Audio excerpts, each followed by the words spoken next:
Boa noite a todos e todas. Quero agradecer imensamente a cada um presente aqui nesta noite, agradecer aos colegas vereadores Tenente Bastos, Josias Cozendei, Chiquinho Andrade, César, José Luiz, e justificar aqui a ausência do vereador Pedro Cortes, que teve que se ausentar devido a um compromisso já assumido anteriormente. Quero convidar aqui a nossa amiga psicóloga Erlaine e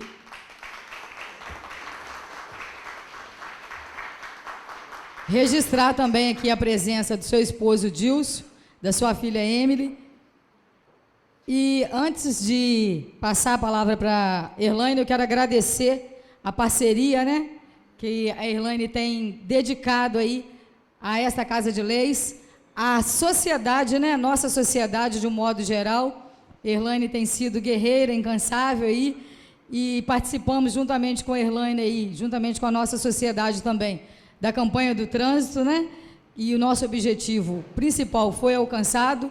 E hoje a Erlaine estará aqui realizando essa palestra de extrema importância para nós, né? Também vou estar aqui querendo ouvir, querendo aprender, como brinco com a Erlaine, nossa professora. Então, seja muito bem-vinda e os nossos sinceros agradecimentos em nome dessa Casa de Leis.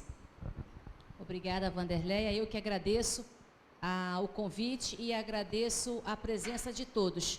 Nós estamos durante o mês de setembro todo, hoje terminando, fechando com chave de ouro aqui nesta casa, falando que sim, é possível prevenir o suicídio. Então, nós estivemos durante o mês de setembro nas escolas, juntamente com o 36º Batalhão de Pádua, falando para os alunos. Nós fomos em várias escolas do município. E hoje, de manhã, nós tivemos a segunda caminhada pela vida. Nós temos algumas pessoas que estiveram ali conosco hoje na parte da manhã. E agora nós vamos falar sobre a prevenção do suicídio, mas nós vamos falar diretamente para os pais, para os responsáveis, para os educadores, porque nós falamos para as crianças, nós falamos para adolescentes. E hoje, agora, nessa noite, a gente vai falar justamente, principalmente, para os pais.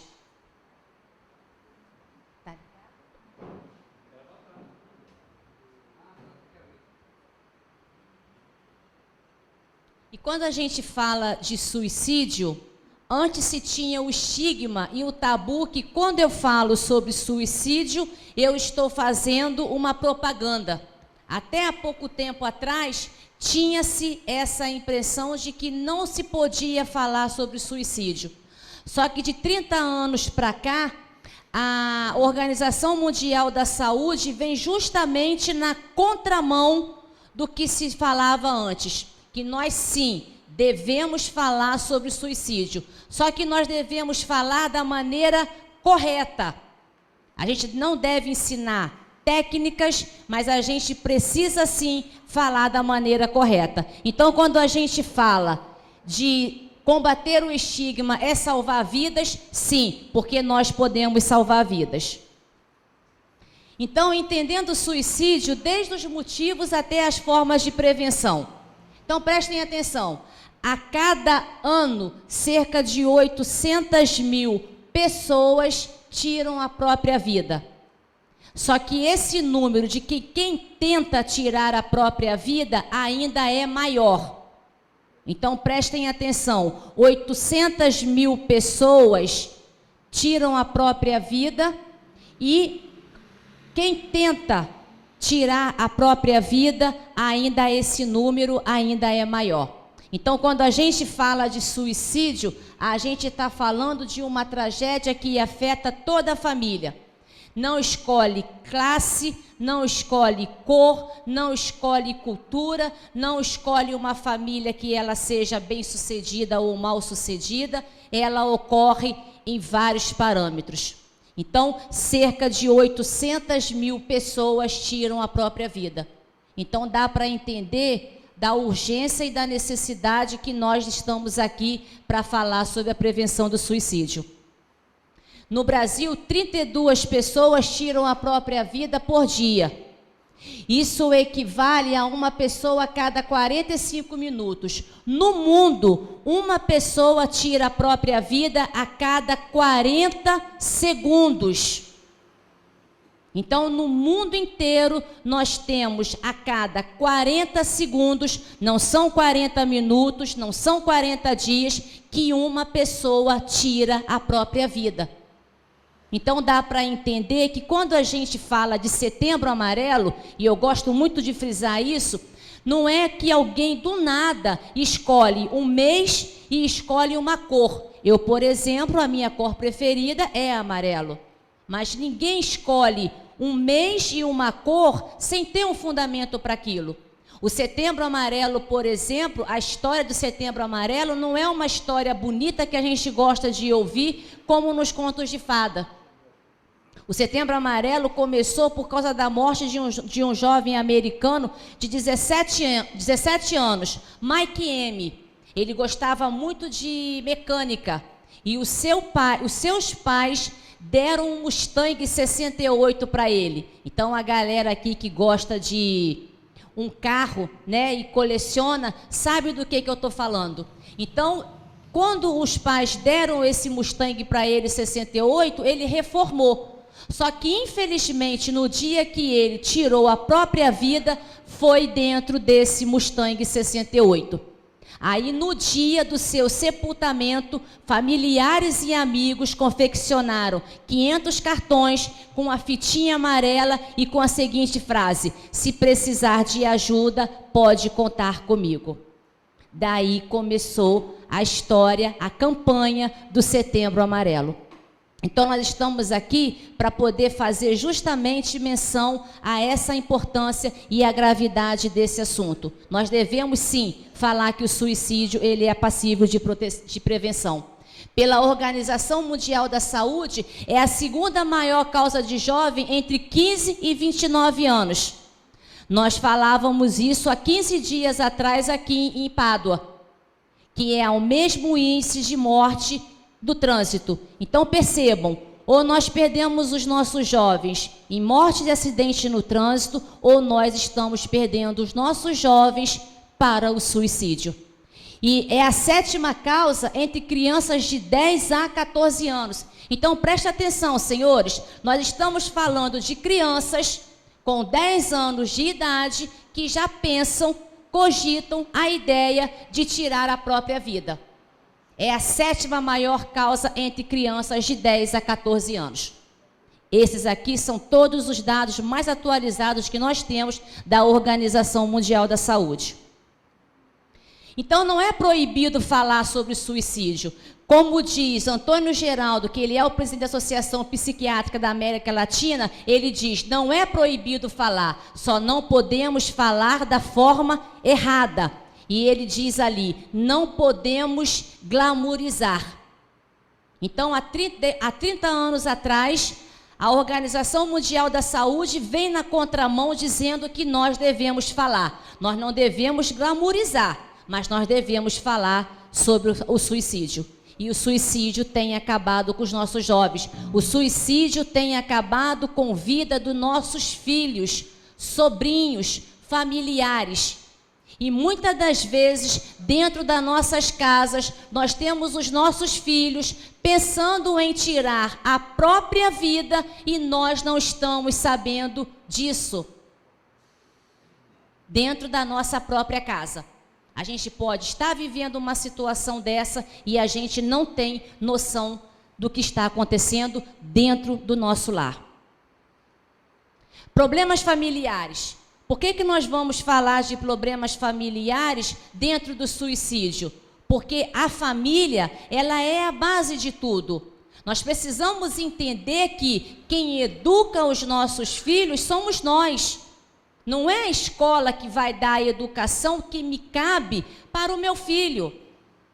Não é eu transferir a minha responsabilidade, não é eu terceirizar a educação do meu filho. E infelizmente o que nós estamos vendo hoje, e eu falo para vocês com propriedade como profissional, de que tem muitos pais que estão terceirizando a educação dos seus filhos.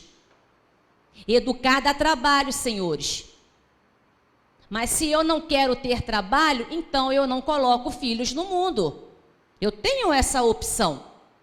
Ninguém me obriga, ninguém disse para mim numa cartilha que eu tenho que ter filhos. Não, eu devo ter os meus filhos se eu tenho condições de educá-los. Agora, se eu não tenho condições de formar esse filho, eu não devo colocá-los no mundo. Eu costumo dizer que o maior amor que eu posso ter por um filho é que se eu não tenho condições de tê-lo, eu não vou colocar no mundo. Para mim, Erlane, a maior declaração de amor que eu posso ter por um filho é não tê-lo se eu não tenho condições de suporte para isso. Então, colocar no mundo por colocar, por favor. Aí acontece o que está acontecendo hoje. Então, quando a gente fala de problemas familiares, a gente quer dizer que um ambiente familiar desestruturado, com brigas, discussões, relações distantes, tende a exercer o quê? Uma grande influência no estado emocional desse adolescente. Como que eu posso querer que o meu filho cresça com o suporte, se a quem eu tenho que dar esse suporte, isso não acontece? Antigamente, a gente ouvia, antigamente não, até pouco tempo nós ouvíamos os pais reclamarem dos filhos, não é isso? Eu não aguento meu filho, ele me dá trabalho, ele é desobediente, ele é respondão. Só que agora já mudou. Hoje, os filhos estão reclamando dos pais. Eu estive em uma escola e após a minha fala, lá para eles falando sobre a autoestima, a arma contra o suicídio, depois a professora perguntou, quem quer conversar? Então ficou ali um grupo de uns 20 adolescentes comigo. E todos a queixa era a mesma. O meu pai não me dá atenção, a minha mãe não conversa comigo, eu não tenho apoio da minha casa. Os nossos adolescentes hoje estão ouvindo as coisas mais horríveis que um pai e uma mãe deveria falar para eles.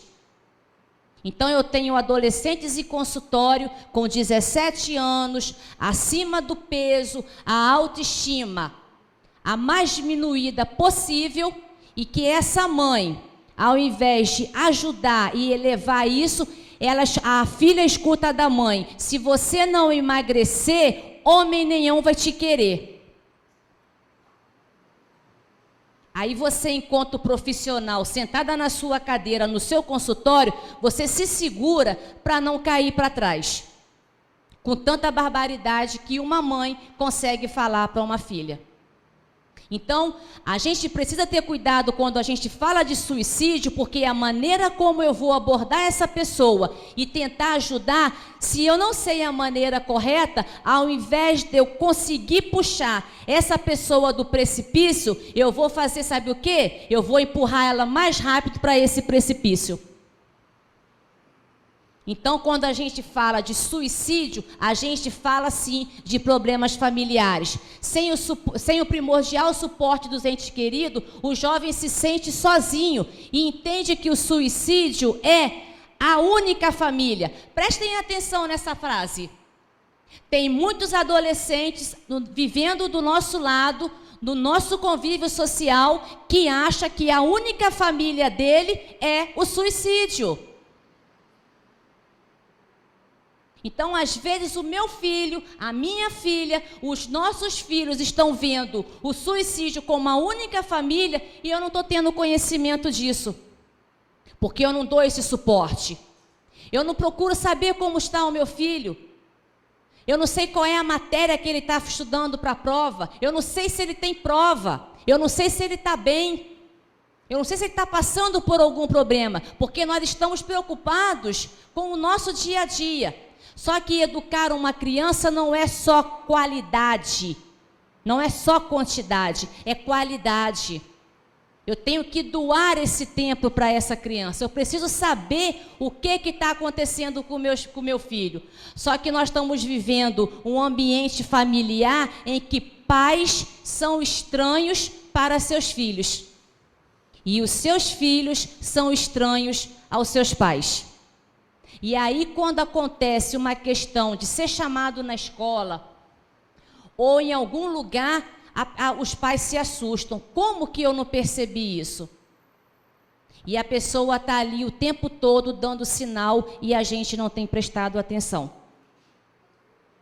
Nesse sentido, o que a gente recomenda? Que olhe com muito critério para a sua própria casa e procure manter um contato mais próximo com seu filho.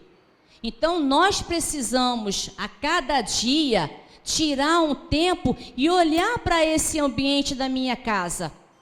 Só que nós temos, eu vou repetir, terceirizado a educação dos nossos filhos. E nós temos deixado quem tomar conta dos nossos filhos?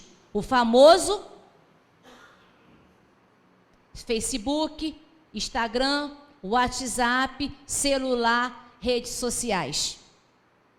Na maioria das vezes, o estranho que está do outro lado da tela, ele sabe mais do seu filho do que você que convive com ele o tempo todo dentro de casa. Olha a que ponto que nós chegamos. Aí depois a gente se assusta quando uma professora, alguém chama e diz: seu filho está se cortando, está se automutilando, tem pensamentos suicidas. E aquele pai e aquela mãe: mas como? Ele fica dentro do quarto o dia inteiro. Sim, ele fica dentro do quarto o dia inteiro, só que você não sabe com quem e o que ele está fazendo. Então, muitas das vezes, quem está do outro lado da tela, muito distante, conhece mais o seu filho do que você mesmo.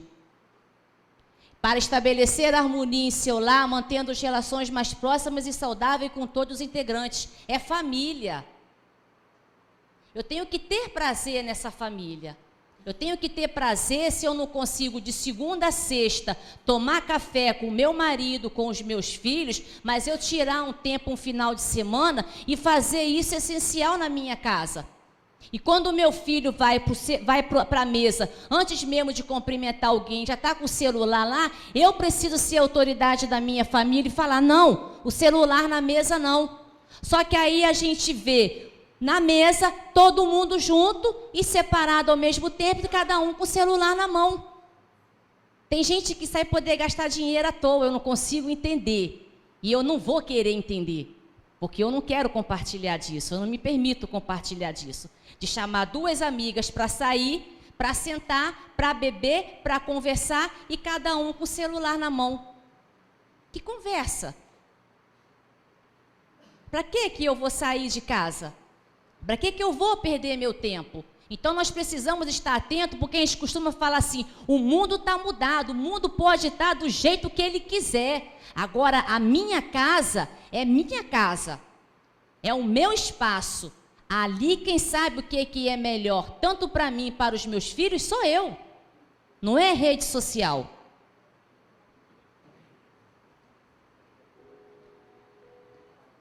Esse vídeo que vai ser passado agora, ele é um relato verídico. Então, a gente não está falando de religião. Quem vai apresentar esse relato vai ser um padre, porque é ele que tem essa história. E eu achei interessante compartilhar com vocês. Então, a gente não está falando de religião, a gente não está falando de denominação nenhuma. Mas vamos prestar atenção nesse vídeo, o que esse padre fala. Isso aconteceu com ele.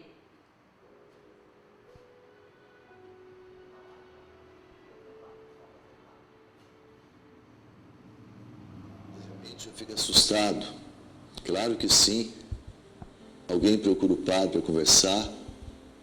E agora foi uma menina de 14 anos, estava uniformizada, deixou o colégio, foi procurar-me lá na paróquia para dizer: padre, eu vim confessar, eis aqui os meus pecados, mas antes eu quero confessar um pecado que eu vou cometer. Mas como?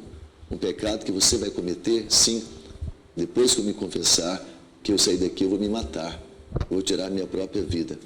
Fiquei assustado e preocupado. Uma menina de 14 anos, linda menina, com certeza, como toda jovem é linda, ia tirar sua própria vida. E queria colocar isso diante de Deus. Por mais que fosse difícil para ela, ela estava ali para dizer, não quero viver mais, não tenho paz na minha casa, não tenho amor dos meus pais, os irmãos não se comunicam, nós brigamos o tempo todo, minha mãe coloca uns contra os outros, meu pai também bebe muito, eu não quero continuar vivendo, eu não me sinto amada, eu não me sinto respeitada, pelo contrário, cada vez mais eu me sinto sem valor, sem dignidade na minha própria casa. Para que continuar vivendo então? Quantos jovens nessa idade, crianças ou até mais adultos, não querem viver mais pela falta de amor na sua casa, pela falta de compreensão, de respeito, de dignidade? É lamentável que esse sentimento esteja acontecendo e cada vez mais fortalecido no coração dos nossos filhos. O sentimento de desamor, de não querer viver, o sentimento de buscar mesmo a solução através do suicídio, através de uma atitude tão difícil como esta. Por que nós continuamos de braços cruzados? Por que nós pais somos assim tão irresponsáveis na condução da nossa casa com os nossos filhos?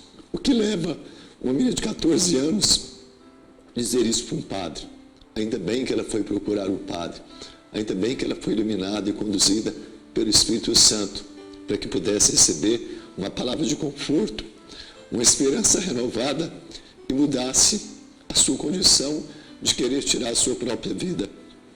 O mais difícil é que nós continuamos indiferentes, insensíveis, apenas voltados para aquilo que o mundo tem colocado. Estamos num mundo de guerra, um mundo que não nos ama e cada vez mais quer tirar a vida e a vida dos nossos filhos. E você não pode permitir que isso aconteça na sua casa, no coração da sua família. Por favor, vamos mudar de vida, vamos ouvir a voz de Deus, vamos viver com dignidade. Somente Jesus é a resposta para todas as coisas, mas não basta frequentar a igreja, dizer que você tem uma religião. É preciso que você diga sim para a verdade, que é o próprio Jesus, e que na sua casa a morte não seja desejada pelos seus próprios filhos, mas que a vida seja celebrada em todas as circunstâncias, com alegria e como dom de Deus. Rezemos então pelas nossas famílias, pelos nossos filhos, tendo a atitude de proteger e defender a nossa casa como dom, como presente de Deus. Que na nossa casa a morte não seja bem-vinda, que nós possamos celebrar a vida. Só que em muitos lares hoje a morte está sendo bem-vinda para os nossos filhos e nós não estamos sabendo disso. Então isso aqui é um relato que aconteceu com este padre, uma menina de 14 anos, vestida com o seu uniforme, que foi procurar ele. E isso aconteceu com ele. Isso já aconteceu comigo há 15 anos atrás. Uma mulher já adulta batendo no meu consultório e pedindo ajuda. Doutora, eu preciso de ajuda. Na outra semana que ela voltou para mim, ela falou assim, se naquele dia eu não tivesse conseguido falar com alguém, eu estava já disposta e resolvida a tirar a minha própria vida.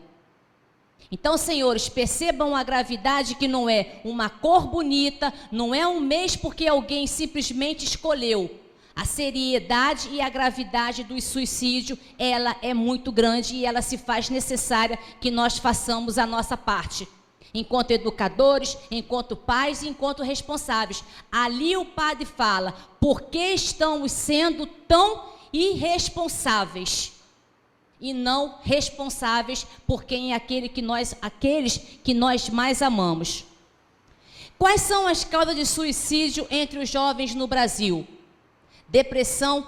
90% dos casos de suicídio de pessoas que se matam está relacionado a transtornos mentais. E a depressão é a que mais acomete pessoas. Então, prestem atenção. Ninguém resolve tirar a vida do dia para a noite. Tem um sofrimento, tem uma história de sofrimento nesse indivíduo. E quando a gente fala de doença mental, de transtorno mental, a gente está falando de duas coisas importantes. Existe um sofrimento, fato. Segundo, existe uma incapacidade de lidar com esse sofrimento. 90% dos casos de suicídio, a pessoa tinha depressão.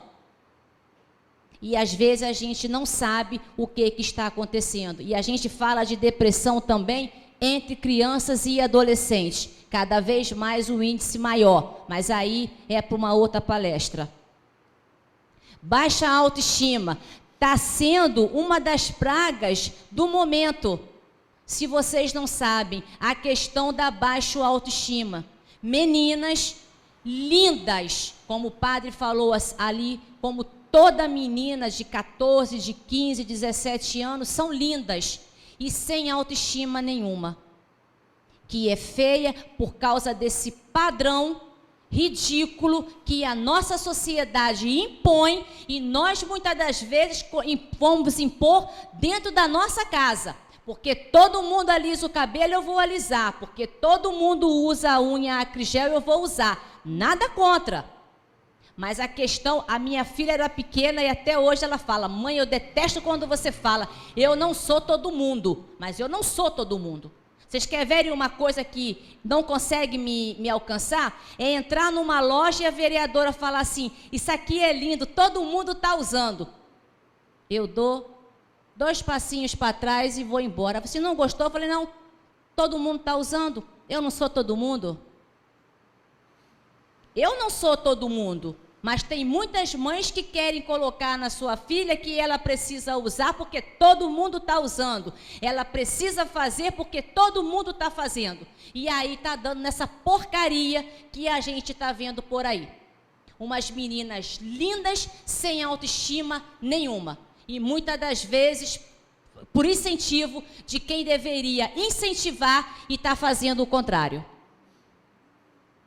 Uso abusivo de álcool e drogas. Depois da depressão, a segunda maior causa de suicídio entre os jovens é o uso abusivo de álcool e de drogas. Problemas familiares. Nós fizemos esse recorte de problemas familiares porque não é à toa, porque ele está aqui, ele aparece aqui também. Bullying.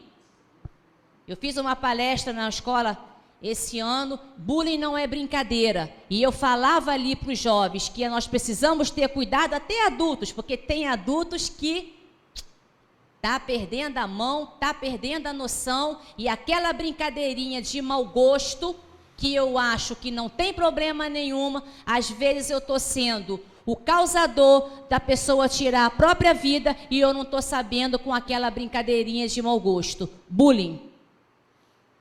Violência doméstica, violência sexual. Então, nós estamos vivendo a realidade de muitas famílias hoje, a violência doméstica e a violência sexual.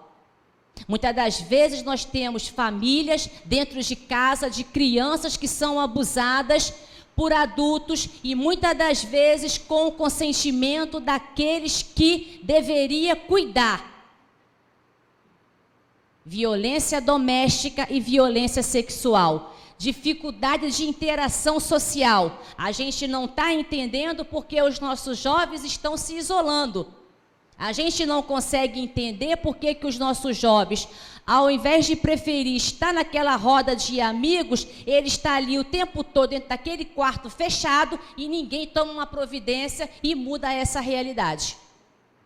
Dificuldade de interação social. Problemas decorrentes de atração por pessoa do mesmo sexo. É outra situação que muitas famílias não estão sabendo lidar.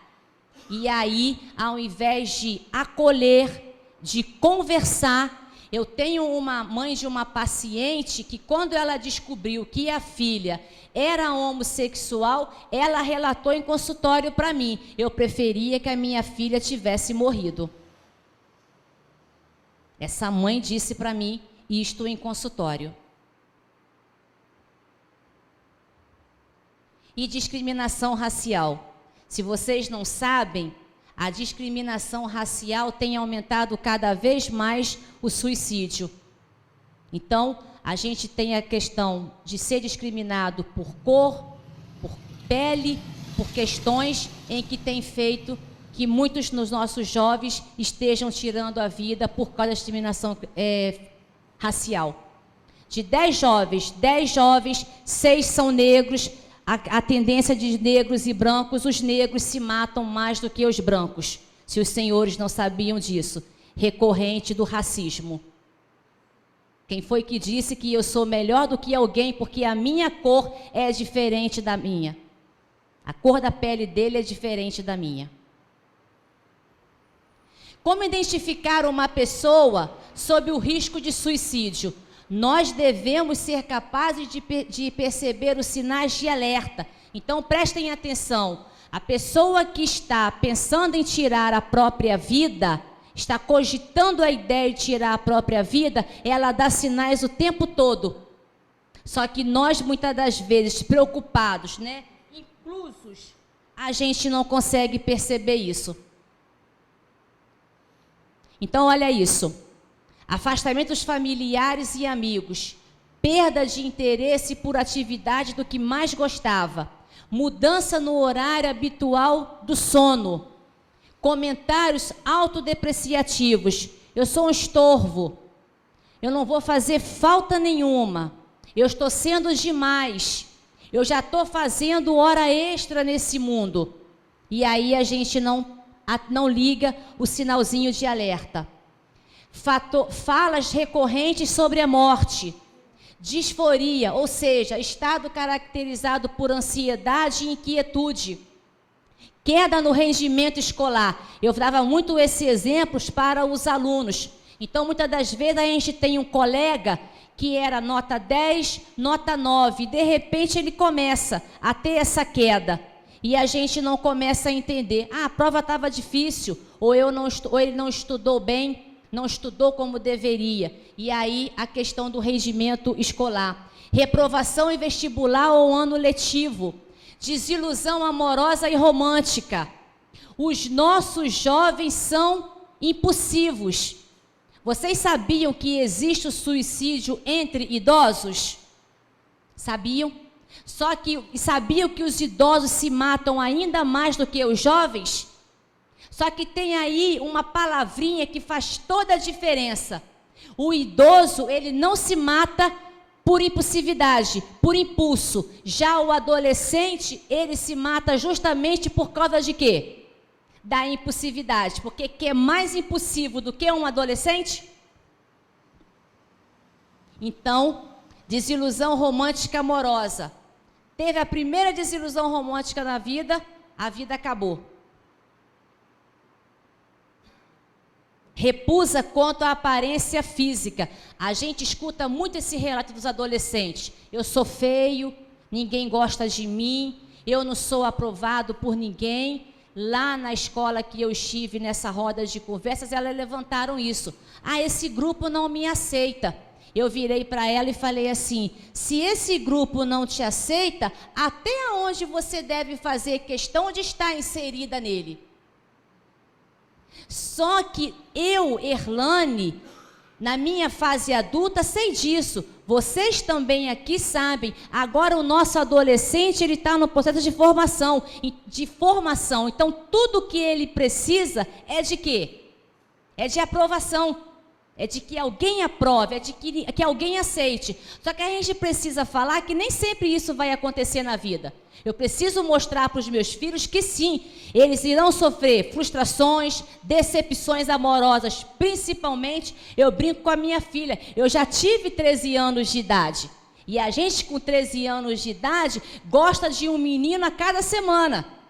Quando é no mês seguinte, a gente olha para aquele menino que achava ele e fala assim, Jesus, como que eu achei isso lindo? Mas eu achei. Isso é adolescência. Só que nós precisamos compartilhar. Sabe por quê? Porque às vezes os nossos filhos acham que nós não tivemos a idade deles. Que nós não passamos pelas mesmas situações que eles passaram. Mas aí falta o diálogo. Falta tá precisando de eu tomar um tempo para poder conversar com a minha filha, para ensinar o meu filho, porque nós também precisamos ensinar os meninos. Não são só as meninas que devem ser educadas, os meninos também. Então, aquela questão de criar um menino, segura a sua cara porque o meu bode está preso, está errado. A gente precisa ensinar nós precisamos ensinar os nossos filhos a respeitarem as mulheres desde pequeno. Mas sou eu que ensino, não é a escola. É eu, enquanto pai, enquanto mãe, que ensino isso para os meus filhos. Prevenção do suicídio, essas são as frases de alerta. Eu preferia estar morto. Eu não posso fazer nada, eu não aguento mais. Eu sou um perdedor e um peso para os outros. Os outros vão ser mais felizes sem mim.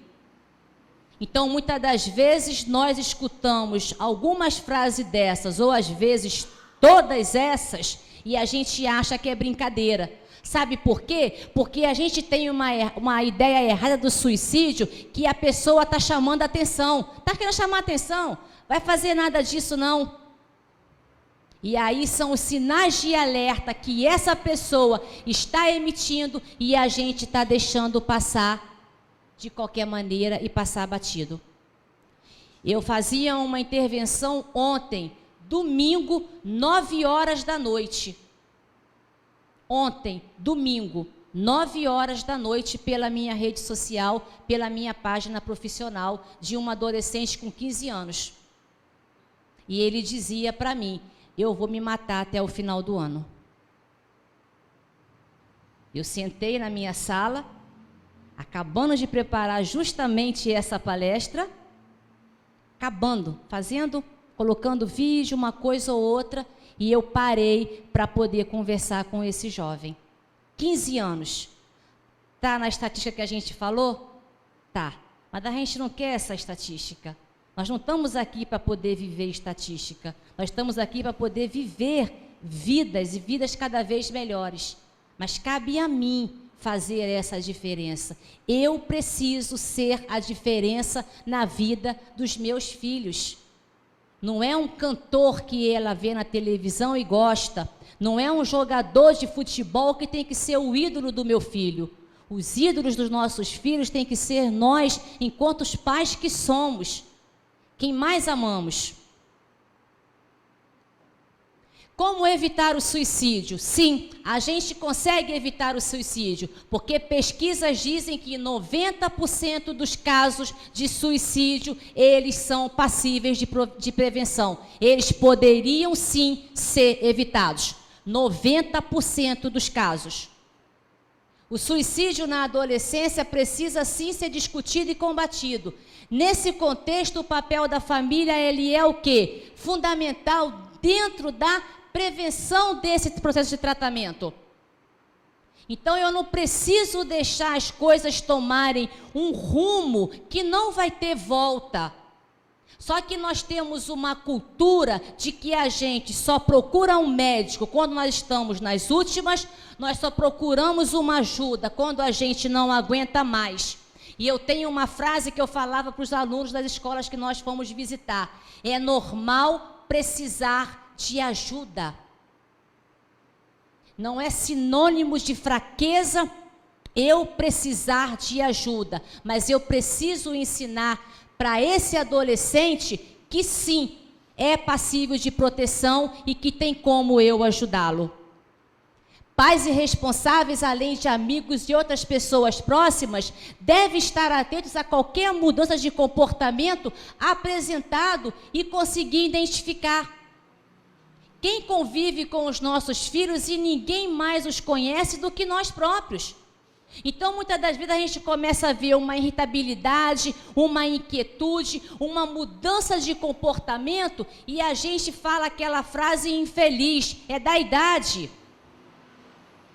Mas até que ponto aquilo é da idade ou é um problema mais grave e eu não estou sabendo o que está acontecendo? Então, pais irresponsáveis, sim, precisam saber evitar, precisam identificar e ajudar os seus filhos. São adolescentes que sofrem silenciosamente e os adultos em volta não percebem.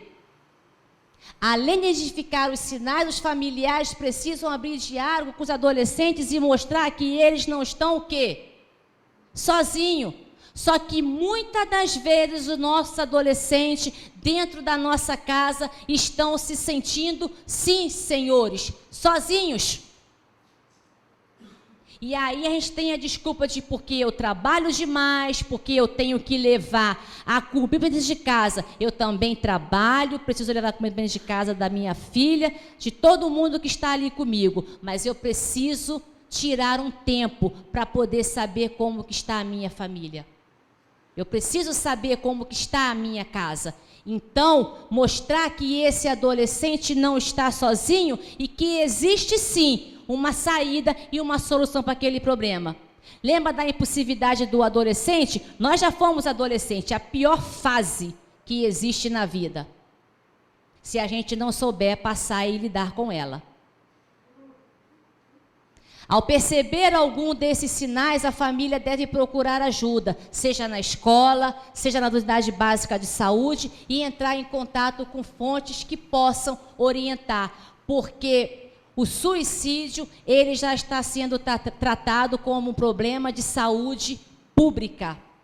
Pela gravidade do problema que nós estamos enfrentando em relação ao suicídio, ele já está sendo visto como um problema de saúde pública. E que bom que está, para poder acordarmos e mudar essa realidade. Porque nós não podemos nos conformar com essa estatística de a segunda maior causa de morte entre adolescentes de 15 a 29 anos. A gente não está aqui para poder se conformar com números e nem queremos que nossos filhos sejam estatísticas. Diante de uma pessoa sob o risco de suicídio, o que deve se fazer? Em nenhum momento use frase "isso é bobagem e é frescura". Lembra que eu falei? Se eu não sei a maneira certa de abordar essa pessoa que está indo para o precipício, ao invés de eu trazê-la desse precipício, eu vou empurrar. Porque ainda tem muitas pessoas que acham que uma pessoa que fala em se matar é frescura, é falta do que fazer, é falta de Deus, é falta de religião, é falta de fé, é falta de uma roupa suja para poder lavar e uma pia cheia de louça também. Cultive o hábito da oração dentro do lar. Então a gente aqui novamente não está falando de denominação, de religião, mas nós temos fé. E se nós temos fé em alguém ou em alguma coisa, a gente precisa passar isso para os nossos filhos. Então a gente precisa cultivar o hábito da oração, da leitura, da reza, seja qual for a religião que aquela pessoa professe e acredite. Mas eu preciso fazer. Isso cabe a mim, enquanto mãe, enquanto educadora, enquanto responsável. Eu, enquanto responsável, eu preciso fazer isso. Não deixe para resolver amanhã. Dedique atenção à criança e ao jovem. O que tem acontecido nas nossas vidas é que nós estamos empurrando a vida com a barriga. Deixa para amanhã. Hoje eu estou sem tempo. Amanhã a gente vê isso. Então o filho traz: mãe, aconteceu um problema na escola. Existem famílias, meus senhores, que nem sabe qual é a série que o seu filho está. Coloca na escola e acha que a escola tem obrigação de cuidar do seu filho e de educar o seu filho.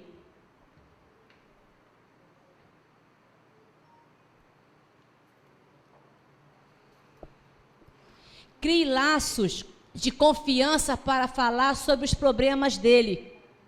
Quando a gente para conversar com os adolescentes, é tudo que não existe dentro dessa família, é esse laço. Então, como que pode eu, dentro da minha casa, não ter esse laço de afetividade e esse laço de confiança com os meus próprios filhos. Os meus filhos, muitas das vezes, eles têm confiança em qualquer estranho, menos em mim, enquanto pai e enquanto mãe. Lembra da rede social? Aquele estranho, muitas das vezes, vai conhecer os nossos filhos mais do que nós mesmos. Estabeleça um diálogo permanente e demonstre o quanto que a vida é importante. Estão em fase de desenvolvimento. É uma folha. Os nossos filhos, os nossos adolescentes, são como uma folha em branco. Lembra do primeiro dia de escola? Coisa boa, né? Todo mundo com o material novinho, né? Tudo em branco. Então, aquela coisa de fazer a melhor letra, de escrever aquela frase mais bonita no caderno, na primeira página. Os nossos filhos são como uma folha em branco, que estão começando a escrever a sua história. Só que essa história, eu faço parte dela enquanto pai, enquanto mãe. Então, qual é a história que nós temos escrito para os nossos filhos?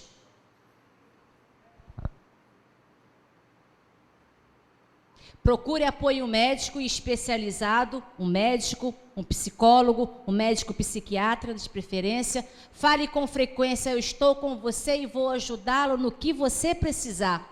Pergunte abertamente o que você pensa sobre esse tema, porque o tema suicídio, ele ainda é um tabu dentro das famílias, até mesmo em consultório. Nós temos pacientes, às vezes, 3, 4 meses de terapia, que vai começar a mexer e a falar. Eu preciso falar que eu já pensei em tirar a própria vida.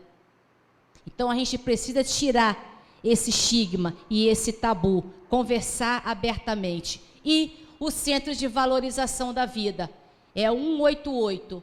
Ele recebe ligações de todo mundo para poder ajudar pessoas que estejam passando por questões de suicídio. 188 é o Centro de Valorização da Vida, que a gente fala como vai você.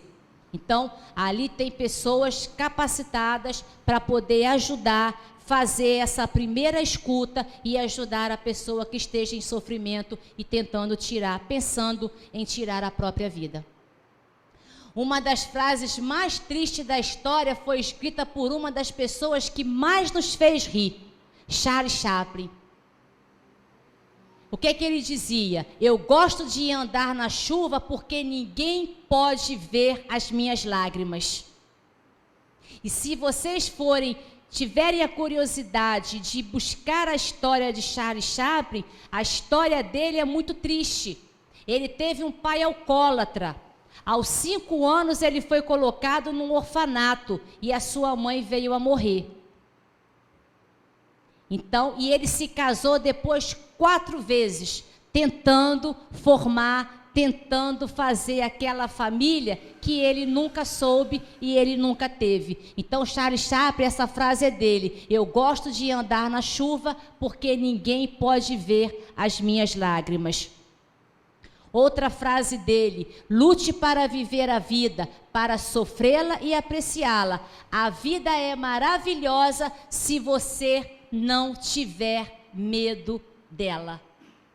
Então, nós precisamos, sim, ensinar para os nossos filhos que a vida é bela, mesmo com problemas, mesmo com dificuldades, mesmo com acne no rosto, mesmo com notas baixas, mesmo se sentindo o patinho mais feio da escola, a vida vale a pena. Só que esse filho só vai acreditar nisso se eu acreditar primeiramente.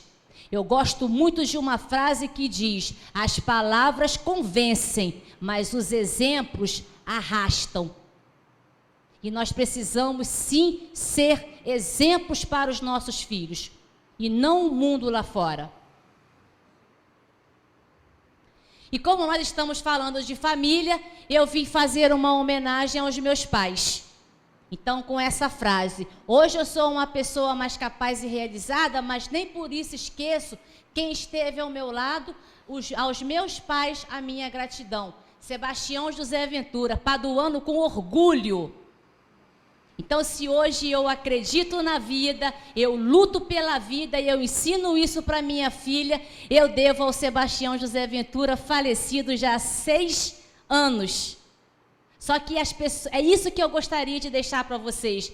Nós não acabamos nessa vida quando morremos, porque o meu pai tem 6 anos de morto, mas a lembrança dele, o que ele me ensinou, continua vivo e continuará para sempre na minha vida.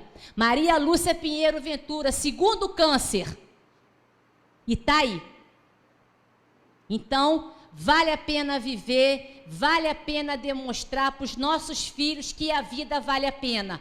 Mas eu preciso passar isso. Então, aqui está a minha homenagem aos meus pais, ao meu pai Sebastião José Ventura, marceneiro, paduano, que lutou, criou seus filhos, tinha orgulho de poder ter educado a filha. E hoje eu tenho orgulho e dedico essa fala nesta casa hoje aos meus pais, ao meu pai Sebastião José Ventura. Muito obrigada a todos. Eu espero que eu tenha conseguido passar aquilo que eu mais acredito na vida, a família. Eu acredito na família. Eu acredito que a família tem o poder de transformar os nossos filhos e fazer um mundo melhor.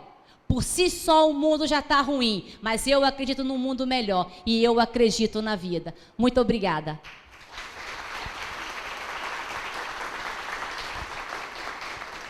E eu gostaria de agradecer à nossa vereadora Wanderleia mais uma vez, por ter aberto as portas dessa casa. Eu vim bater na porta dela sobre o projeto do trânsito, e aí uma coisa foi puxando a outra, e hoje nós estamos aqui. Então, eu gostaria de agradecer, mulher guerreira, eu gosto disso. Nós, mulheres, temos que fazer a diferença. Nós precisamos ser a diferença no mundo. Os homens também, mas vamos fazer diferença nesse mundo. Muito obrigada, Wanderleia. Muito obrigada a todos. Bem, nós vamos até, não sei se estava combinado com a Irlane, mas a Irlane tira isso de letra. Vamos até franquear a palavra para quem quiser falar alguma coisa, né? Dar algum testemunho, fazer alguma pergunta. Mas antes, eu gostaria só de registrar aqui algumas presenças, né? Secretário de Indústria e Comércio, o Antônio José, muito obrigado pela presença. Secretário de Turismo e Esporte, Moro Leonardo, muito obrigado. Também a nossa querida bombeiro militar, subtenente Emiliana, muito obrigado. A Selma, presidente da Associação dos Artesãos, também, muito obrigado. Jornalista Astrogildo Milagres também, nosso muito obrigado. Os amigos aí, irmãos das igrejas também, que aqui estão, nosso muito obrigado, da sociedade civil de um modo geral, tá certo? O César pediu para falar, passar o microfone para ele aqui, César, usa o meu aqui, eu não sei como é que está isso aí, que o Pedro sumiu, né? E aí depois eu passo, quem quiser falar e registrar alguma coisa. Boa noite, doutora, boa noite, pessoas presentes. É uma curiosidade minha, Elaine, eu acho que você pode, e acho que está dentro do contexto de sua palestra também. Eu sou de uma geração onde começávamos a estudar com 7 anos de idade. Acho que muitos aqui também foi isso que aconteceu. E conheço muitas famílias, até por pais e mães trabalharem fora, estão mandando seus filhos para o colégio com 1 ano de idade.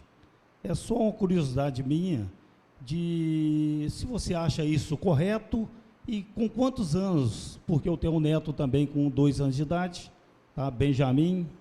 Então, eu queria saber se você poderia especificar uma idade correta para se mandar os filhos para o colégio. Você sabe quando o avô é coruja, que ele fala o neto e o nome do neto, Benjamin. Aí a gente sabe que o avô é coruja. Não tem essa questão de porque eu mando muito cedo ou eu mando muito novo para a escola. A minha filha, por exemplo, entrou para a escola com 2 anos de idade. Só que a única coisa que nós precisamos passar para os nossos filhos é a seguinte questão: eu não vou pegar essa criança e vou colocar ela na escola sem explicar o que ela vai fazer, o que é aquele lugar, para que aquilo serve e aonde aquilo vai favorecer. Então, por exemplo, eu quando fui colocá-la na escola, 15 dias antes, ela ia, olhava a escola, olhava aquele espaço. Então, muitas das vezes a gente vê pais que colocam filhos na escola e passam o maior sufoco da vida, que a criança chora, que quer ir embora para casa. Até eu iria chorar. Se de repente o que eu tenho, que eu conheço como mais aconchegante, mais seguro, é a minha casa, e de uma hora para outra eu passo para outro lugar e ninguém me fala o que é aquilo. Então não é a questão de idade, não é a questão de tempo, é a questão de como que eu informo, como que eu explico isso para os meus filhos. Entende? Registrar aqui também a presença da senhora Sônia Aníbal, que é a presidente do PSC de Duque de Caxias, também é conselheiro tutelar, a Érica. Minha terra natal, Duque de Caxias. Muito bem. Mais alguém quer falar? Nosso representante da imprensa paduana surgiu depois a senhora. Boa noite, doutora. Boa noite. A senhora disse que antigamente nos falava a palavra suicídio. Eu tenho 45 anos de profissão. No jornalismo que eu aprendi, essa palavra não deve ser pronunciada quando acontece o caso Getúlio Vargas. Getúlio Vargas cometeu suicídio. Os jornais disseram que Getúlio Vargas tirou a sua própria vida. Você muda o foco. Ultimamente, Itaperuna está registrando uma série absurda de suicídio. E os veículos de comunicação, a doutora, uma médica suicidou, um advogado suicidou, ou não sei quem suicidou, mudou de táxi. Eu tentei falar com eles, né, tentando usar minha experiência com eles. Parem com isso. Eu nunca divulguei, não divulgo, quando alguém comete um suicídio. Opção minha e formação. Eu queria só que a senhora me clareasse se os meus líderes, as pessoas que ensinaram a gente, a minha geração, né? Porque eu tenho, cada um segue um psicólogo, uma orientação, né? Dessa forma. Qual é a sua formação? De onde vem essa nova leitura da palavra suicídio? A nova leitura veio do que você mesmo acabou de dizer, a maneira como se fala. E não a maneira como se faz sensacionalismo. Então, muitas das vezes, a mídia usa de sensacionalismo justamente com a frase que você acabou de falar. A doutora tal, o fulano tal. Você fez menção a Getúlio Vargas, Santos Dumont, Alberto Santos Dumont, pai da aviação, correto? Santos Dumont tentou tirar a própria vida 4 vezes pelo menos. Aquilo fez... Imagina o que eu não faço. Me entende? Então, é a maneira como eu passo isso. E não é o sensacionalismo que eu faço sobre isso. Que muitas das vezes é o que acontece. Aí eu não concordo, não acredito. E eu parto do princípio que sim, nós devemos falar, mas da maneira correta. Muito bem. Pedir aqui que as pessoas se identifiquem e fiquem de pé, só para a gente poder focalizar melhor. Meu nome é Celeste, sou de Miracema. Eu gostaria que a doutora pudesse dar uma palavra sobre a importância da terapia, tanto psicológica como psicoterapêutica, do ponto de vista disso ser feito para os pais. A importância disso neste momento, que às vezes fica crucial e chega a uma situação caótica dessa. E eu quero aproveitar e agradecer, né? Ela vem de Miracema, a Alessandra também.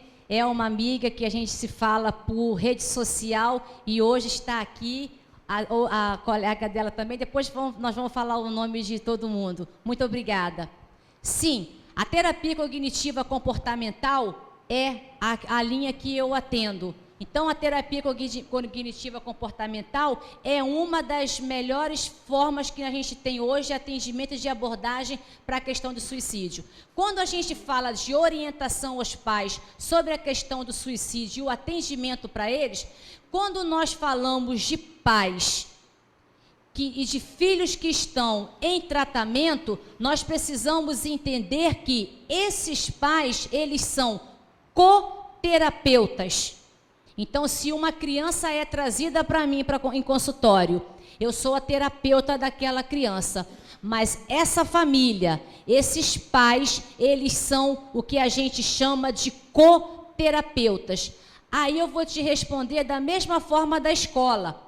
A gente leva para o psicólogo e achando que vai ser a solução de todo o problema.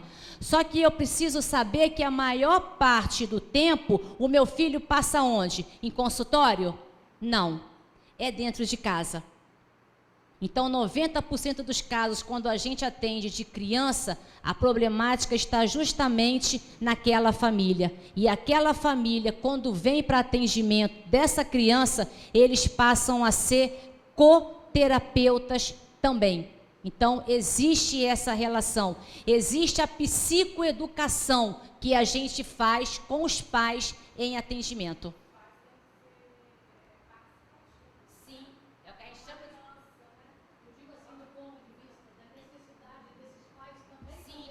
Sim, porque aí se você tem uma situação que você não está dando conta e não sabe como lidar com aquilo, então a gente faz a psicoeducação com esses pais e, havendo a necessidade de fazer um encaminhamento, a gente encaminha para que esses pais também estejam em tratamento e tenha esse suporte.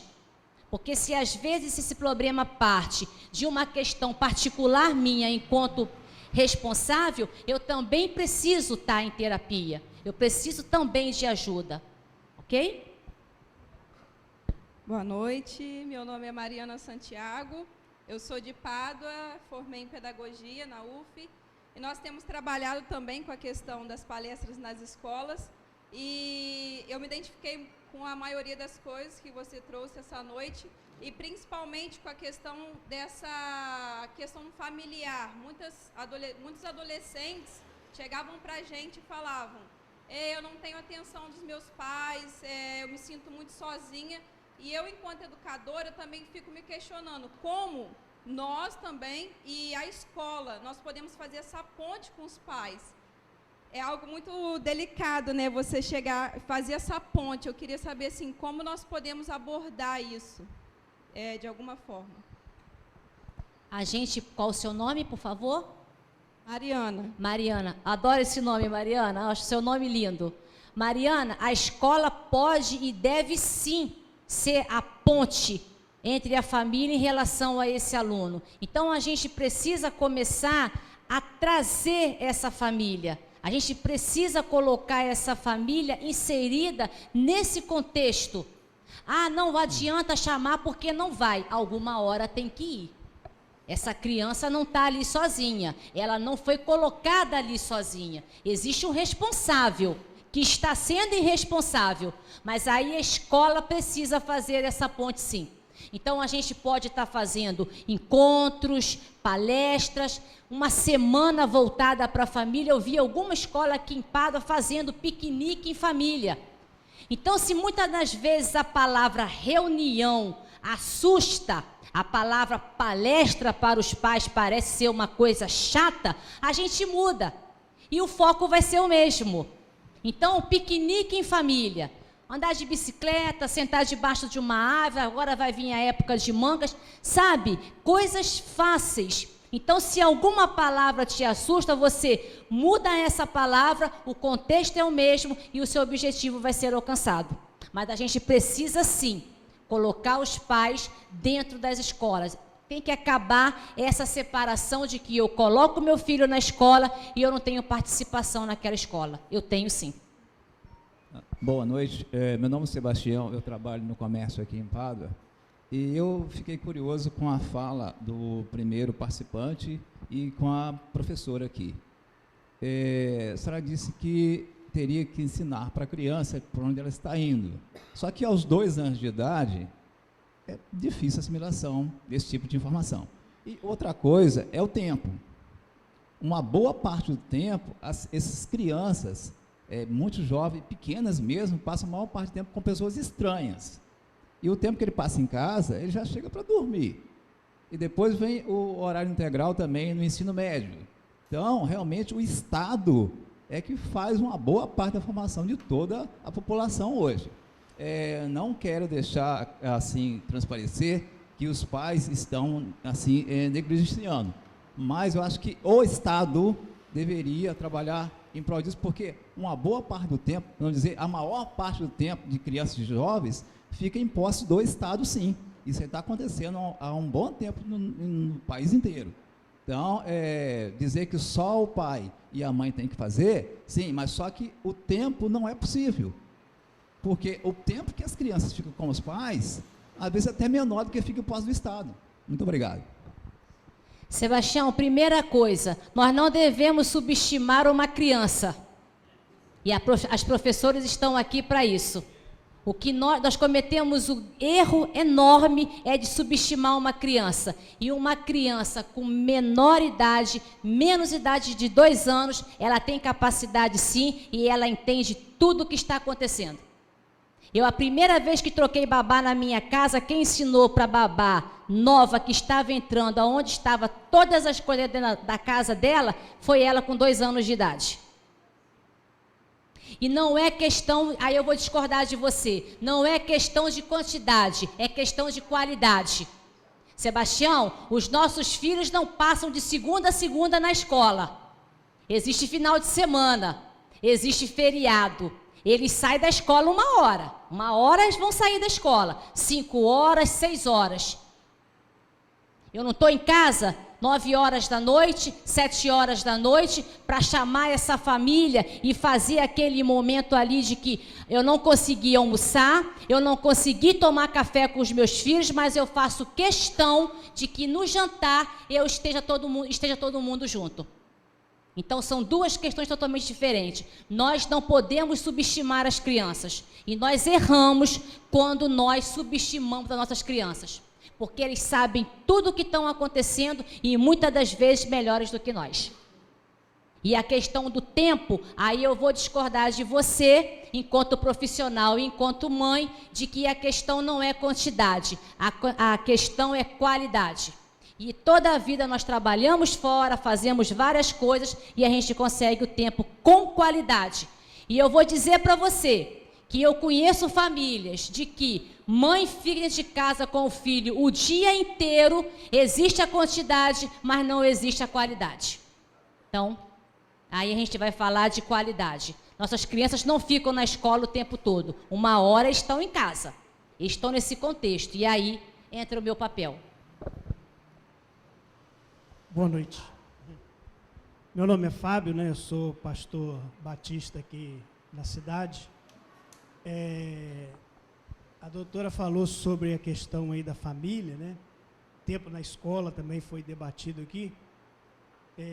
Sem dúvida alguma, as nossas crianças não ficam o tempo todo nas escolas, né?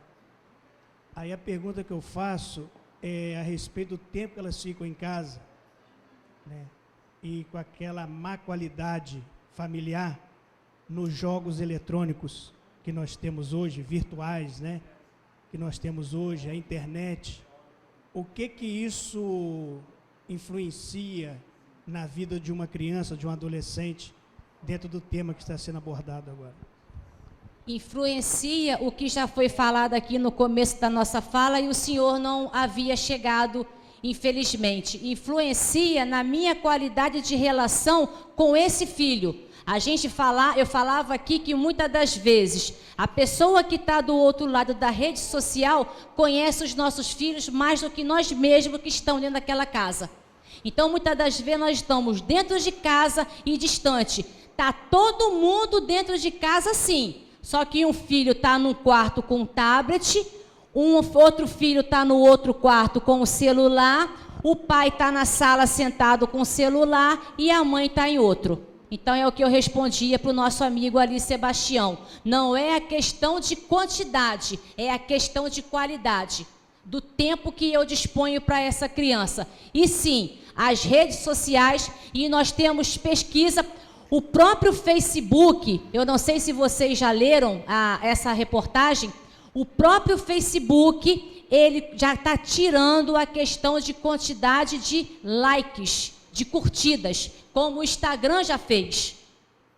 Porque o que acontece? A gente está vivendo uma cultura justamente de quantidade, então eu devo ser aceito e ser o melhor nas redes sociais pela quantidade maior de curtidas que eu tenho. Só que isso tem trazido problemas. O Instagram já mudou, o Facebook também já está começando a rever essa situação. Então, pastor, sim, a questão da educação para os nossos filhos hoje é qualidade e não é quantidade. Eu não posso estar o tempo todo dentro da minha casa, ao invés de estar conversando, de estar participando da educação daquela criança, ao invés de estar com um tablet na mão, um celular. Uma criança só tem um celular na mão porque um adulto deu.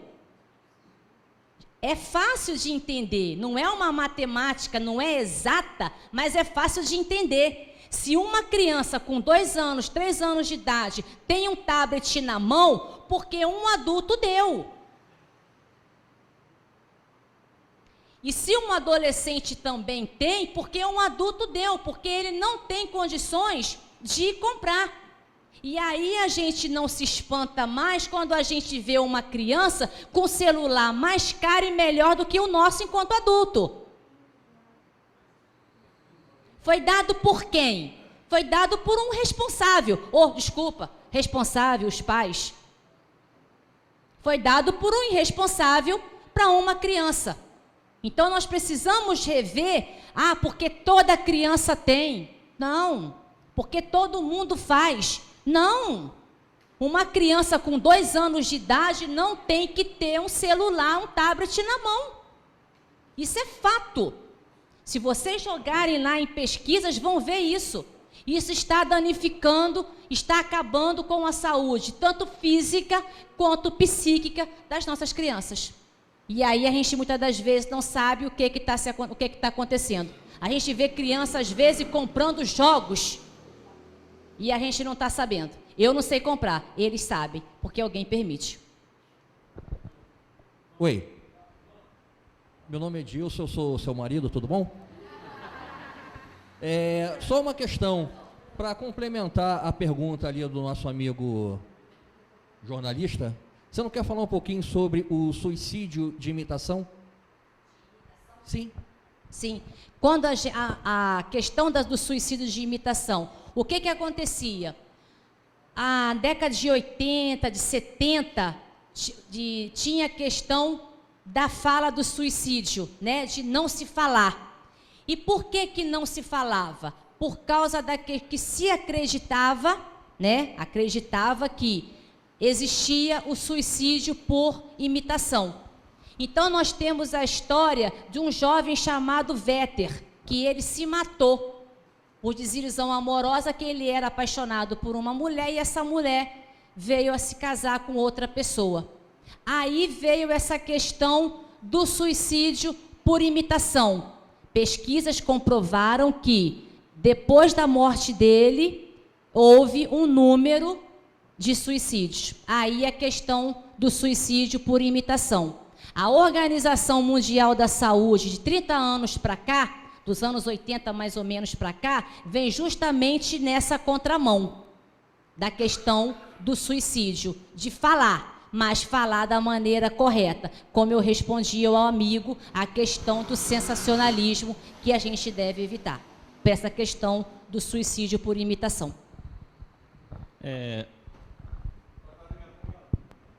Eu queria te agradecer, doutora Erlane, por essa palestra aqui, né, na Câmara, a Casa do Povo, a nossa presidente Vanderleia, também proporcionar esse momento. E eu, de fato, eu estou vereador, mas eu sou primeiro-tenente da polícia, agora na reserva remunerada.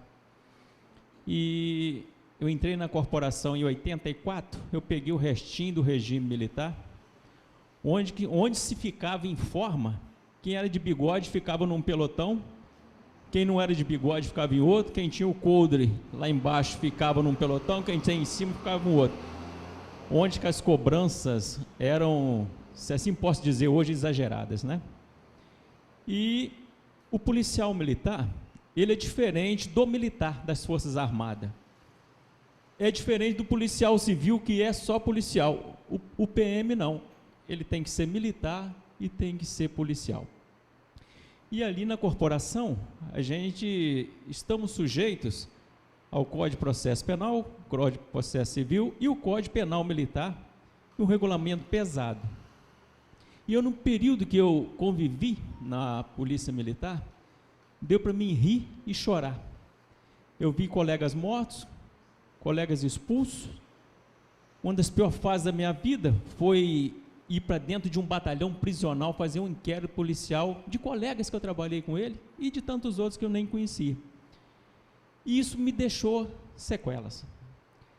A minha esposa reclama que eu sou um pouco imperativo, não consigo comer devagar, sou enjoado demais com o horário, não gosto de esperar, não gosto de fazer ninguém esperar. Mas isso ainda são detalhes.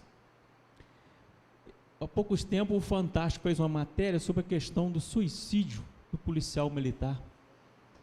É apavorante, de assustar. Nós sofremos também, e sem falar da criminalidade, né? Mas o pior disso tudo foi o regulamento, onde muitas vezes os comandantes despreparados que usavam esse exagero desse regulamento. E isso foi deixando sequela para muita gente.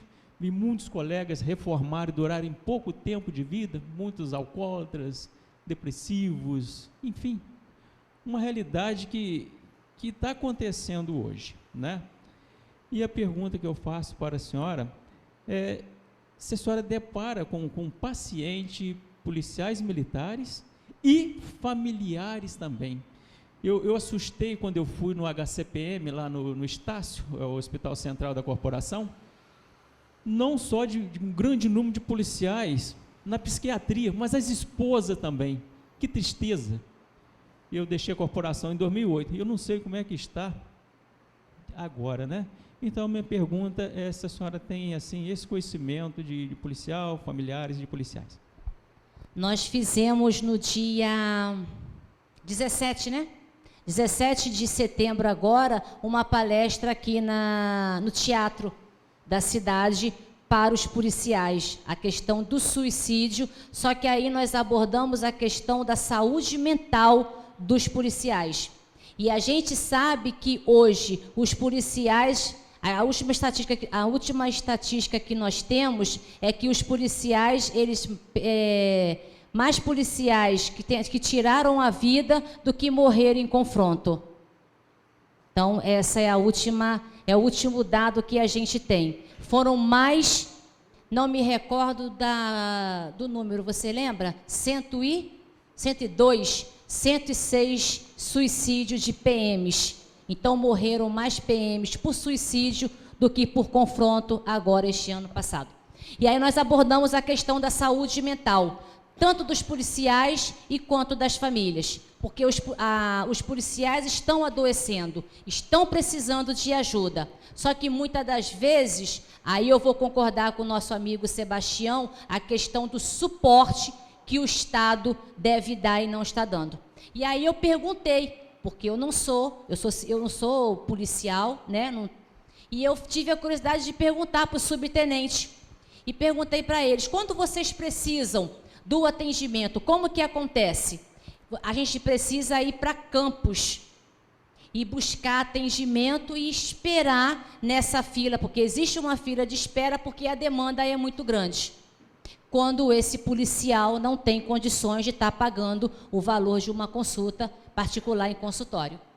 Então, a gente fez essa palestra abordando a questão da saúde mental dos policiais que estão, sim, se matando, e é o relato que você deu. A depressão, o uso de álcool, de drogas, e a família sofre junto.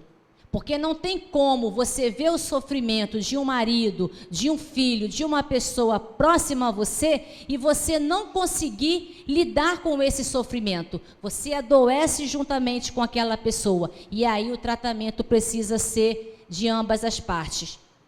Existe essa questão de tanto ser tratado esse policial e quanto a família. Infelizmente, o índice de suicídio entre policiais tem sido maior do que nós desejávamos, e justamente pela questão dos transtornos mentais apresentados por eles. A questão da pressão, como você falou, a questão da criminalidade. O Fantástico mostrou isso falando no policial. Eu fiquei com medo de colocar a minha farda quando eu levei um tiro. E aí eu falava para eles, isso acontece muitas das vezes devido à forma como é formado esse militar. Aquela pressão de que eu tenho que ser forte o tempo todo, não é? Eu não sofro, eu não tenho problemas, e aí a gente precisa vir na contramão de tudo isso que foi mostrado até então e começar a ver que sim, esse policial, a gente fala de super-herói, eu falava isso para eles como super-herói.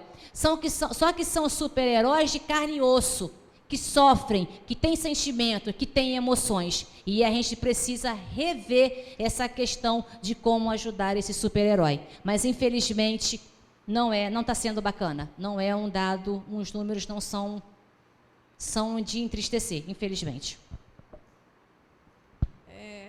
Boa noite. Não é exatamente... Não é exatamente uma pergunta, mas, assim, ao meu modo de ver, nós, seres humanos, somos seres influenciáveis. Então, diante dessa internet, né, desse meio que veio, dessa ferramenta que veio para ajudar e facilitar, né, em pesquisas, estudos e muitas outras coisas, ela foi sendo usada também para outros meios, em que muitas vezes, como foi pronunciado aí, né, crianças ficam dentro de casa, conversando um irmão com o outro no outro quarto, não pessoalmente, cara a cara, tete a tete, olho no olho, esse calor humano está faltando. E esse gera um vazio muito grande, né, esse vazio existencial, que não se completa, a insatisfação, a falta de atenção. Então, ao meu ver, os jovens se envolvem em coisas como pedofilia. Estão aqui conversando com o outro lá que não sabe nem quem é, como a senhora mesmo comentou, conhece mais essa criança do que os próprios pais, que estão sempre correndo, sem tempo para a família, em concorrência dentro da própria casa, né? E eu lembro que houve um caso, não sei o nome exatamente, se é o jogo da baleia, que trabalhava com a criança até levar essa criança ao ponto do suicídio. Então, eu quero agradecer, não é uma pergunta, na verdade, agradecer toda a palavra, toda a palestra que a senhora trouxe aqui, que foi com palavras simples, compreensível a todos e que trouxe uma elucidação perfeita. Então, eu quero parabenizá-la.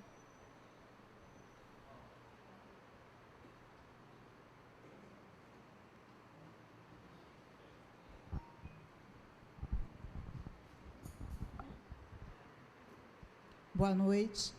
Meu nome é Carlas, eu sou funcionária aposentada do INSS. Também não é uma pergunta que eu quero fazer para a doutora, mas eu gostaria de fazer uma afirmação, conforme o senhor falou sobre a questão da responsabilidade do Estado em relação às crianças. Eu acho que nós deveríamos também estar mais atentos, a sociedade em geral, o governo em geral está mais atento à questão da pressão emocional sobre os trabalhadores brasileiros, né? Tanto os federais como municipais, e que o ideal seria que se tivessem outras palestras mas para líderes, né? Para prefeitos, para pessoas que estão envolvidas com o cerne da liderança. Por quê? Porque eu, como funcionária pública, praticamente saí, tive que me aposentar, porque nós estávamos sofrendo pressões além do que a gente poderia, e os que ficaram estão sofrendo pressões por cobrança de atividade que eles têm que prestar sem ter as mínimas condições. E que leva a professores, essas metas que levam aos professores, bancários, funcionários públicos em geral, e o povo brasileiro também, porque ele não está conseguindo sobreviver com o que ele está ganhando. O salário mínimo é muito mínimo. Então, não se pode elevar o salário mínimo, e tem pessoas que vão fazer precisam pagar um aluguel, pagar um mantimento e médico, não existe mais essa questão de lazer. A minha fala é para que houvesse mais, já que já está tendo essa, para o público, já houve para policiais, conforme, né, o Tenente Bastos colocou ali, que eu acho muito importante, os profissionais, os funcionários públicos em geral, a sociedade em geral, ela precisa que o governo se interesse mais e coloque mais profissionais disponíveis para a sociedade. Psicólogos, psiquiatras, né, terapeutas. Nas escolas, mais profissionais voltados à psicoterapia das crianças que estão com dificuldade. Por quê? Nós vemos que as crianças começam já com uma certa dificuldade, vão se desenvolver, se tornar adultos problemáticos, com potencial capacidade de suicídio. Porque hoje em dia, o que é que nós vemos que as pessoas nos falam? Não, você precisa ser isso. Você tem que ser magra, você tem que ser esbelta, ou você tem que ser isso, tem que ser aquilo. Não há como você competir, não há como a cabeça de um adolescente competir com ideais de beleza, com ideais de profissão. Então, nós precisamos ficar atentos, né, ao que a gente fala para os nossos filhos, ao que a gente passa para a sociedade, mas a sociedade, o governo em geral, ele precisa ter uma responsabilidade maior sobre isso. Por quê? Porque ele está vendo do alto, e quando se vê do alto, ele tem capacidade, né, conforme o jornalista falou, eles não citavam o suicídio para não levar outros a suicídio de repetição. Mas o que é que a gente está vendo aí? Todos esses suicídios eram levados por quê? O Santos Dumont, ele tinha tanta informação que ele mesmo se internava. Mas hoje nós temos falta de psicólogos, de psiquiatras, e também vemos a insensibilidade de médicos que não reconhecem o sofrimento emocional de profissionais. Professores que estão esgotados. Quando chegam para tirar a licença, eles sofrem crítica dos colegas, aí entra a conscientização nossa também. Os funcionários públicos que às vezes iam tirar uma licença, porque eu já passei por depressão, eu sei, o colega ficava às vezes rindo, achando que você estava querendo... E os profissionais, a maneira de abordar isso na sociedade, tudo isso precisa ser mudado, mas se começa de casa, né? Dosar a internet, dosar redes sociais, né? Brincar de novo, conversar de novo, mas principalmente a quem tem mais, que é o governo, né? Os governos, os estados, os municípios, fazerem um acompanhamento maior e fornecer profissionais nessas áreas. Porque antigamente existia uma coisa assim, bem, estamos com falta de técnicos agrícolas, vamos formar e vamos dar mais vagas para técnicos agrícolas. Quantas vagas tem hoje na Prefeitura de Pados? Estou apenas em um exemplo, para profissionais como psiquiatra, psicólogos e psicoterapeutas de escola, no âmbito público, né, do primeiro grau ao segundo grau até o nível superior. Quantos profissionais nós temos disponíveis para o público, para uma cidade como Pádua? Então, eu recebi esse convite da minha amiga Vanderleia, né? Eu achei, assim, muito boa a palestra, quero te parabenizar, você foi bem clara. A minha não é a pergunta, eu estou fazendo apenas uma ressalva do que eu já vivenciei como funcionário no INSS, de ver as pessoas chegando com sofrimento emocional e o alto índice de suicídios. Até ano passado, nós tivemos vários suicídios, assim, o colega chegou no RH para ver a situação dele da aposentadoria, não podia aposentar, ele se jogou lá do alto. Por quê? Porque os governos estão fazendo uma cobrança excessiva por metas. E para não morrer, para não ter a minha saúde emocional bagunçada, eu preferi me aposentar antes. Por quê? Esse é um testemunho meu, mas quantas pessoas falam, não, eu não posso. Aí ficam mais um pouco, daqui a pouco resolve se suicidar. Por quê? Não dá conta. Nós tivemos aqui em Padua o colega que suicidou. Então, fica aqui o apelo, né? Nós estamos na Câmara dos Vereadores, fica o nosso apelo aqui aos vereadores, para que eles possam, mas aqui nós somos apenas vereadores, mas eu sou apenas cidadão. Mas nós, como cidadãos, nós, como vereadores, como pastores, né, e como todos os representantes de toda a classe, nós precisamos levantar um movimento, #suicídio não. Né? Vamos levantar mais profissionais para o atendimento dessas pessoas. Por quê?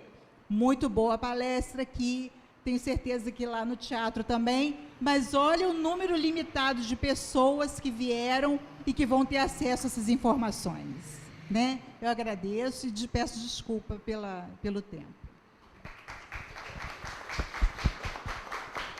E essa questão, Carla, desculpa, Mauro, essa questão das empresas é um trabalho de formiguinha, mas já está começando a acontecer alguma coisa. Por exemplo, neste mês agora de outubro, eu já fui convidada para poder falar sobre a questão de depressão, sobre o afastamento de pessoas de trabalho por questões de sofrimento de depressão. Então, uma empresa já aqui de Santo Antônio de Pádua me fez o convite agora, a Semana Nacional de Prevenção de Acidentes, me fez esse convite e nós vamos estar falando justamente sobre a depressão, o alto índice de afastamento de trabalhos por causa de doenças de transtorno mental. Então, assim, é um começo. E aí é o que você falou, a gente precisa ir fazendo a nossa parte e melhorando isso. Muito obrigada pelo seu relato, Carla, seja bem-vinda. Muito bem, o assunto é gostoso, né? Sim, chama a atenção, mas já passado das 9 horas, mas alguém quiser falar, a gente vai passar aqui para o João. João gostaria de falar, está escrito aqui para falar, e depois mais alguém, senão a gente vai passar para a vereadora Vanderleia aqui para finalizar. Só o bom, além da palestra sua, né, Erlane?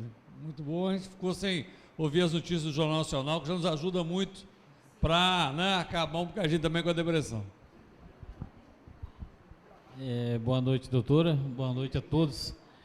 Eu quero desde já parabenizar nossa presidente Vanderleia, juntamente com a senhora, pela essa iniciativa dessa palestra, que gostei muito. E eu não ia falar, mas no decorrer da palestra eu me senti que fui tocado por ela, porque eu sou irmão de mais 8, né? 8 irmãos, são 9 filhos da minha família pobre. Não tive estudo, estudei até a 4ª série, desde os meus 12 anos que trabalhei para ajudar minha família. Aquilo que o Tenente Basso falou, hoje eu estou como vereador. Então, essa palestra foi muito boa para mim, porque a vereadora Vanderleia sabe que eu tenho como uma mãe aqui na Câmara, que me ajuda muito. Inclusive, ela até marcou uma consulta uma vez, ano passado, se eu não me lembro, com a psicóloga lá em São Fidélis, porque a pressão que a gente sofre é muito. Então, a gente é criado num nível, numa família muito pobre. E aí, num certo período da vida a gente chega num certo período, então a pessoa acha que tudo na vida é dinheiro. Não é, entendeu? Não é dinheiro, porque, como o Pastor Gildo falou aqui, que já veio a doutora, que se suicidou, advogado, então, né, as pessoas de bem. Então, essa palestra, quero agradecer, que me tocou muito, porque eu sei o que eu tenho passado, né, pressão. Então, eu acho que eu tinha que partir mais essa iniciativa, não só aqui na Câmara, mas, né, no nosso município, ter mais essa palestra, que acho que muita gente, como eu, precisa ouvir uma palestra dessa. Eu sou. E esse é o nosso trabalho. Hoje nós tivemos a 2ª caminhada com a polícia, com crianças da escola. Nós tivemos hoje uma mobilização muito bonita na parte da manhã da nossa cidade.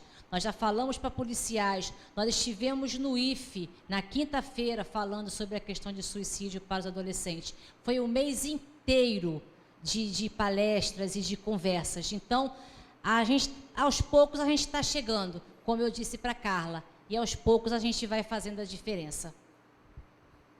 Muito bem, gente. Para a gente finalizar, mais alguém aí queira falar? Podemos encerrar aqui com a Wanderleia? Wanderleia Marques. Está toda amarelinha também, né? Eu quero agradecer, né, mais uma vez, a nossa amiga psicóloga Elaine pela brilhante palestra. E, com certeza, essa palestra ela trouxe, além de reflexão, né, um grande aprendizado para nós, que tivemos o privilégio aqui de poder estar ouvindo, estar participando. Então, mais uma vez, em nome dessa Casa de Leis, os nossos sinceros agradecimentos, Elaine, e agradecer a cada um de vocês que estiveram aqui presente conosco, também participando dessa palestra. E também aproveitar a oportunidade de colocar esta Casa de Leis à disposição de cada um de vocês. Esta casa é a Casa do Povo, e também aproveitando aqui essa oportunidade, convidar a cada um de vocês para que possam estar participando também das nossas sessões, né? Elas acontecem às segundas e quarta-feiras, às 18 horas. Então, todos estão convidados e que também multipliquem esse convite, né, que leve também para a nossa sociedade, que levem também a palestra de hoje, né, porque nós somos multiplicadores, com certeza, e nós vamos, Elaine, com certeza estar multiplicando, estar passando o que aprendemos aqui nesta noite. E que possamos sempre celebrar a vida. Muito obrigada a todos.